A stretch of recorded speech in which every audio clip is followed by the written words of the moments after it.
আমি ভাইয়া এখান থেকে নিয়েছি মুড়ি আর তেল। বাইরে থেকে এখানে অনেক দাম কম এবং অনেক ভালো। এজন্য আমি একটু ভালো মতো জিনিস নিলাম এবং কিনে আমি খুব স্বস্তি প্রকাশ করছি যে এটা খুব ভালো একটা উদ্যোগ। এরকম পয়েন্ট আরও করলে সেসব এলাকার লোকজন উপকৃত হবে। দু একটা পয়েন্ট করলে হয় খুবই ভালো হয়। এইখানে আমি দেখলাম যে অনেকেই কেনাকাটা করতেছে। তো এইখানে এসে দেখলাম যে অনেক মালামাল আছে, তেল আছে, ছোলা আছে, শসা আছে, এরপরে হচ্ছে গিয়ে আপনার মুড়ি আছে। সব কিছুই অনেক কম দামে দেওয়া হচ্ছে। রোজার উপলক্ষে সম্ভবত রোজার উপলক্ষেই দেওয়া হচ্ছে। তো আমি মুড়ি কিনছি আর হচ্ছে খিরাই কিনছি। তো অনেক কম দামে সেল দিচ্ছে। আমি বাজার থেকে খিরাই সংগ্রহ করছিলাম 50 টাকা কেজি, এখানে আমি 25 টাকা কেজি পাইছি। তো অনেক কম দামে পাইছি। যাই হোক, ইনশাল্লাহ এরকম জিনিস পাওয়াতে অনেক খুশি। আমি কিনলাম হলো চিড়া, ছোলা আর তেল। আর ইনাদের অসংখ্য ধন্যবাদ জানাই, এত কম রেটের ভিতরে আমরা কিনতে পেরেছি।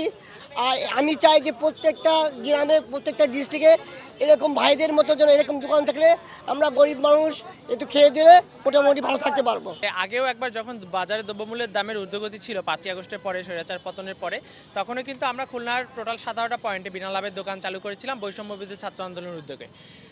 পূর্বের ন্যায় এবারও বৈষম্যবিরোধী ছাত্র আন্দোলন এবং খুলনা জেলা বাণিজ্য মন্ত্রণালয়ের যে বিশেষ টাস্কফোর্স টিমের সমন্বয় করে আমরা এবারও বিনা লাভের দোকান চালু করেছি সাধারণ মানুষের স্বস্তির জন্য। চালু করার কারণ হচ্ছে কি, আপনারা দেখতে পাচ্ছেন যে 5ই আগস্টের পর থেকে আমরা ছাত্ররা নিরলস পরিশ্রমের মাধ্যমে বাজার সিন্ডিকেটটা কিন্তু অনেকাংশেই কমায় নিয়ে আসছিলাম, যেটা বাংলাদেশের ইতিহাসে ভয়াবহ বন্যার পরও দ্রব্যমূল্যের দাম স্থিতিশীল ছিল। কিন্তু বর্তমান সময়ে এসে যখন ছাত্ররা ঘরে ফিরে যাচ্ছে, সেই সময় এসে আবারও এই পবিত্র মাহে রমজানে সিন্ডিকেটটা মাথাচাড়া দিয়ে উঠেছে এবং দ্রব্যমূল্যের দাম বৃদ্ধি করছে। তো তারই প্রতিবাদ স্বরূপ আমরা এই দোকানটা আবারও চালু করেছি। আমাদের প্রাথমিকভাবে আজকে একটা পয়েন্ট থেকে শুরু করেছি। এটা আমরা খুলনাব্যাপী আগেরবারের মতো আমরা খুলনাব্যাপী আমাদের 15 থেকে 20টা পয়েন্ট করার আমাদের চিন্তাভাবনা রয়েছে।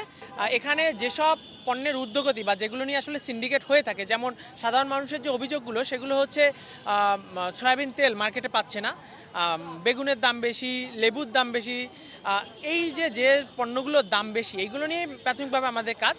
এছাড়াও রমজান উপলক্ষে যে সকল পণ্য আসলে গৃহস্থলীর কাজে বা নিত্যদিন আমাদের দরকার, সেই সকল পণ্য এখানে থাকে।